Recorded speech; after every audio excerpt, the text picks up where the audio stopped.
Hi guys, इस video में अपन बात करेंगे बिटकॉइन के बारे में।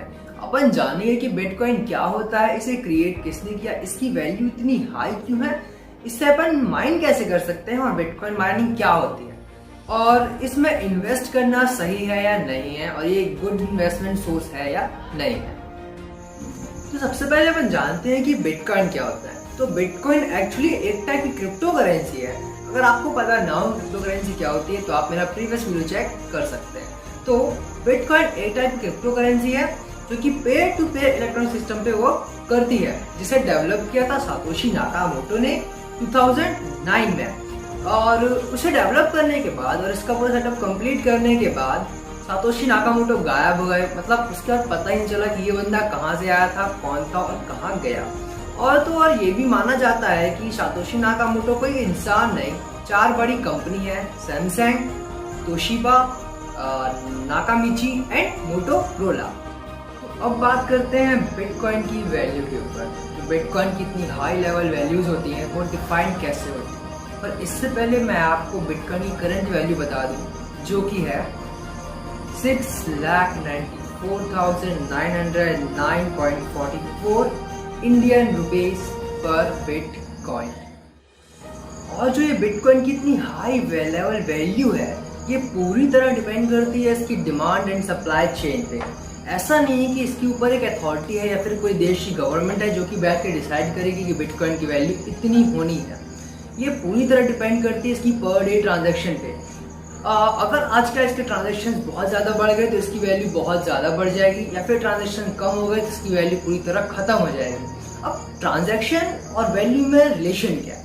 तो अगर इसके ट्रांजैक्शंस हो रहे हैं, ट्रांजैक्शन ज़्यादा हो रहे हैं, तो इसका मतलब ये है कि लोग इस पर बिलीव कर रहे हैं, लोग इसकी वैल्यू समझ रहे हैं, इसलिए इसका यूज़ कर रहे हैं। अगर लोग इसकी वैल्यू नहीं समझेंगे तो इसका यूज़ नहीं करेंगे तो इसके ट्रांजैक्शंस कम हो जाएंगे। ट्रांजैक्शन कम हुआ, वैल्यू कम हुई तो इसके प्राइस डाउन। ट्रांजैक्शन बढ़े, वैल्यू बढ़ी तो इसके प्राइस हाई। तो ये है बिटकॉइन की वैल्यू का कॉन्सेप्ट, जो कि जब से ये बढ़ा है 2009 से लेके 2020 तक, इसकी वैल्यू अभी तक तो इंक्रीजिंग ही रही है और आगे भी ये मे बी इंक्रीजिंग ही हो। और तो अब फ्यूचर में भी इसकी वैल्यू बनाए रखने के लिए सातोशी नाकामोटो ने ही बिटकॉइन की एक लिमिट सेट की, जो कि है 21 मिलियन। मार्केट में 21 मिलियन से ज़्यादा बिटकॉइंस अवेलेबल नहीं हो सकते, क्योंकि अगर उससे ज़्यादा भी अवेलेबल होंगे तो बिटकॉइन की वैल्यू खत्म हो जाएगी। अब अगर बिटकॉइन के ऊपर कोई अथॉरिटी नहीं है, कोई थर्ड पार्टी नहीं है, कोई गवर्नमेंट सपोर्ट नहीं है, तो उसकी सिक्योरिटी की गारंटी कौन देगा? तो बिटकॉइन की जो सिक्योरिटी है वो पूरी तरह डिपेंड करती है इसकी ट्रांजैक्शन मेथड के ऊपर एंड डिस्ट्रीब्यूटिव सिस्टम्स के ऊपर। क्योंकि जैसा कि मैंने क्रिप्टो करेंसी वाले वीडियो में बताया था कि क्रिप्टो करेंसी के ट्रांजैक्शंस में क्रिप्टोग्राफी का यूज होता है, तो उसी तरह से बिटकॉइन के ट्रांजैक्शंस में भी प्राइवेट की, पब्लिक की एंड क्रिप्टोग्राफी का यूज करके इसके सारे ट्रांजैक्शंस होते हैं। और हर एक बिटकॉइन का उसकी इनिशिएटिव से लेके प्रेजेंट टाइम पे वो जहाँ पे भी है, उस पूरे वो कितने बार ट्रांसफर हुआ, किस किस के पास गया, उन सबकी एक ब्लॉकचेन होती है, एक लिस्ट होती है। तो वो सारी चीजें और हर एक बिटकॉइन की ब्लॉकचेन आपको इनकी साइट्स पे अवेलेबल होगी।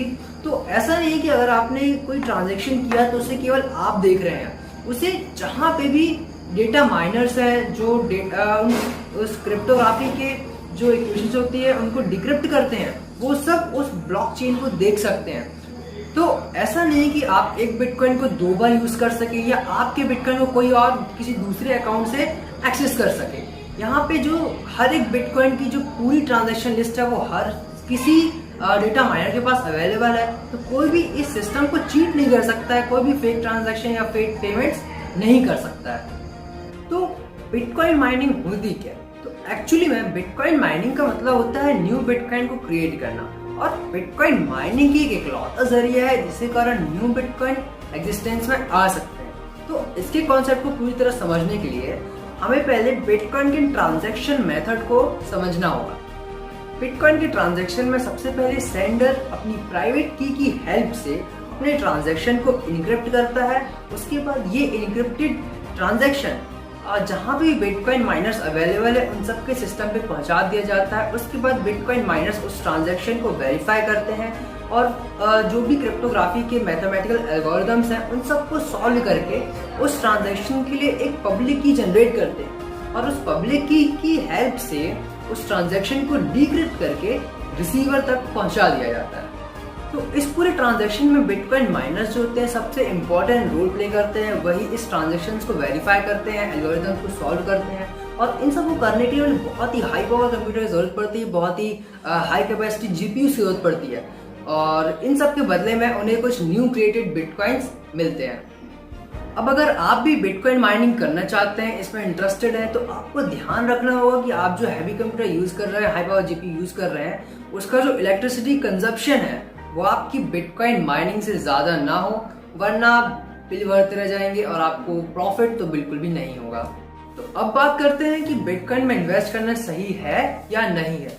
तो काफी सारे बड़े बड़े लोग जैसे कि Warren Buffett, Rakesh Jhunjhunwala, Bill Gates और जो भी बाकी इन्वेस्टर्स है, उनका मानना यह है कि बिटकॉइन में इन्वेस्ट करना सही नहीं है, क्योंकि ये कोई स्टेबल करेंसी नहीं है, ये कुछ प्रोड्यूस नहीं करती है, इसकी वैल्यू में फ्लक्चुएशन बहुत ज्यादा है और इसका फ्यूचर ब्राइट नहीं है। तो वो सब मानते हैं कि इनमें इन्वेस्ट करना और बिटकॉइन में इन्वेस्ट करना सही नहीं है। आप इसमें शॉर्ट टाइम के लिए रह सकते हैं, अपना लक ट्राई कर सकते हैं, बट इसे आप एज अ फ्यूचर इन्वेस्टमेंट लेके नहीं चल सकते। तो ये था बिटकॉइन के बारे में सब कुछ। और भी आपको कोई डाउट है तो आप नीचे कमेंट कर सकते हैं। आप मुझे जरूर बताइएगा कि आपको बिटकॉइन कॉन्सेप्ट कैसा लगता है, ये सही है या नहीं है और इसमें इन्वेस्टमेंट करना सही है या नहीं है। तो ऐसे इंटरेस्टिंग वीडियोस के लिए ज़ारा क्लब को सब्सक्राइब करिए, वीडियो को शेयर करिए, मुझे सपोर्ट करिए और चैनल पे कंटिन्यू रहिए।